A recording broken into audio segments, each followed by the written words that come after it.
ये जो प्रैक्टिकल है वो ओम का नियम है और ओम के नियम में आपको ध्यान रखना है कि इसमें आपका जो सिलेबस के अकॉर्डिंग जो दे रखा है वो सिर्फ इतना ही दे रखा है कि इसका जो प्रतिरोध पूछा और प्रतिरोध के साथ आपका ग्राफ बनाना है।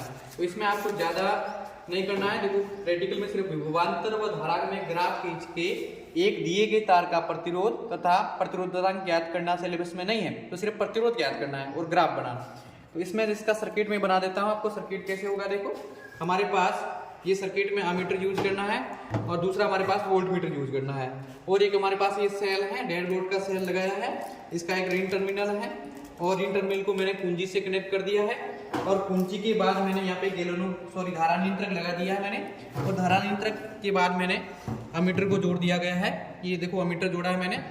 फिर पॉजिटिव टर्मिनल से हमारा देखो ऋण आ रहा था, मैंने ऋण से जोड़ दिया, क्यों है तो पॉजिटिव लेकिन ऋण आ रहा है ना, इसलिए मैंने ऋण से जोड़ दिया। अब हमारे पास ये सेल का जो दूसरा टर्मिनल था पॉजिटिव टर्मिनल मैंने वोल्ट मीटर के साथ जोड़ दिया है। तो ये हमारा सर्किट क्या हो जाएगा, कंप्लीट। तो बच्चों इसमें एक बात का ध्यान रखना है कि जो ये वोल्ट मीटर लगाया गया है इसके समांतर क्रम में लगेगा। वोल्ट मीटर कौन से क्रम में लगेगा, समांतर क्रम में। और ये जो आपका जो लगाया गया वो क्रम में लगेगा। तो वोल्ट मीटर को समांतर क्रम में ऐसे कैसे कनेक्ट किया, देखो मैंने यहाँ पे प्रतिरोध तार लगा दिया है और इस प्रतिरोध हमें ज्ञात करना है। तो ये प्रतिरोध तार लगा दिया और हमें इसका प्रतिरोध ज्ञात करेंगे। इसका ये कौन सा क्रम हो गया, समांतर। तो आपको बच्चों इसका क्रियाकलाप भी है।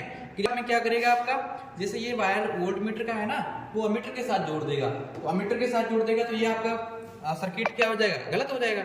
इसलिए आपको इस बात का ध्यान रखना है। तो जैसे मैं देखो इसकी रीडिंग लेने का कोई अच्छा तरीका है, कुछ नहीं है हमारे पास। देखो मैंने चौकी के साथ जैसे जोड़ दूंगा, जैसे मैंने यहाँ पे कुंजी लगा दी और इसके अंदर आपको पढ़ना है। देखो पढ़ने का तरीका ये रहेगा, इसमें आपको ध्यान रखना है, इसमें आपको लिस्ट काउंट का भी पता होना चाहिए। तो लिस्ट काउंट कैसे निकालेंगे इसका, जैसे हमारे पास ये मीटर है पूरा, मीटर की प्रास कितनी है, 5 है। मीटर की प्रास 5 हो जाएगी और खाने कितने हैं, देखो 10, 20, 30, 40 और 50 है। तो 5 बटे कितना हो जाएगा, 50। इसका मतलब 1 बटे कितना हो जाएगा, 10 हो जाएगा। इसका मतलब 0.1 हो जाएगा। इसका मतलब ये एक अंश है आपका, एक खाना में जो एक अंश है वो कितना है, 0.1 है। कितना है, 0.1 है। इसका मतलब आपको रीडिंग लोगे इसमें ग्राफ बनेगा। तो आपको सीधी सी बात है कि ये ओम का नियम है। तो ओम का नियम आपका होता है V समानुपाती I होता है। जितना वोल्टेज बढ़ेगा इतना आपकी धारा बढ़ेगी। इसलिए आपको क्या करना है कि जैसे आप देखो मैं यहाँ पे गैल्वेनोमीटर से इसकी रीडिंग पढ़ने के लिए, देखो ये दोनों मान एक जैसे प्राप्त हो रहे हैं, है ना। यहाँ पे भी जितने खाने आ रहे हैं इतने वो मीटर के अंदर है, इतने वोल्ट मीटर में। क्यों ऐसा हुआ, क्योंकि आपने पढ़ा है कि ओम का नियम होता है। ओम के नियम के अंदर जो एक ग्राफ प्राप्त होता है वो एक सरल रेखा प्राप्त होती है। क्या होती है, सरल रेखा प्राप्त होती है। इसलिए आपके पास ये रीडिंग ग्राफ भी बनाना है। ग्राफ बनाते समय ये ध्यान रखना है कि इसका पैमाना जरूर लिखे। दूसरी बात है कि इसका जो सर्किट डायग्राम बनाओ, सर्किट डायग्राम के साथ दिशा सहित बनाना है। यदि दिशा सहित नहीं बनाते हैं तो आपके नंबर काट दिए जाते हैं। और इसके बाद आपको सिद्धांत, एग्जाम में सिर्फ लिखने का इतना ही तरीका रहेगा, आपका परिपथ चित्र बनाना है अच्छा। इसके बाद इसका सिद्धांत लिखना है।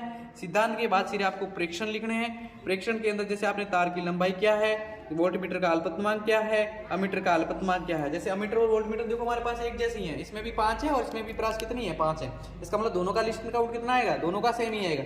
इसका भी पॉइंट बनाएगा और इसका भी पॉइंट बनाएगा। इसलिए हमारे पास देखो क्रम संख्या भी दे रखी है। क्रम संख्या के अंदर देखो ये सारणी है, प्रेक्षण सारणी। इसमें वोल्ट मीटर की संख्या लिखनी है, खाने संख्या लिखनी है। जैसे खाना कितना आ गया, 1। अल्पतमांक से गुणा करना 1 × 0.01 से 0.1 से मल्टीप्लाई कर दिया तो हमारे पास ये इसकी रीडिंग आ जाएगी वोल्ट मीटर की, फिर अमीटर की। दोनों की रीडिंग, इसमें एक खाना बढ़ेगा तो इसमें भी 1 बढ़ेगा। इसमें 4 है तो इसमें 4, इसमें 5 है तो इसमें 5। इसी प्रकार हमारे क्या हो जाएगा, ग्राफ हो जाएगा। इसी के साथ आपका क्या हो जाएगा, प्रैक्टिकल कंप्लीट हो जाएगा। ठीक है।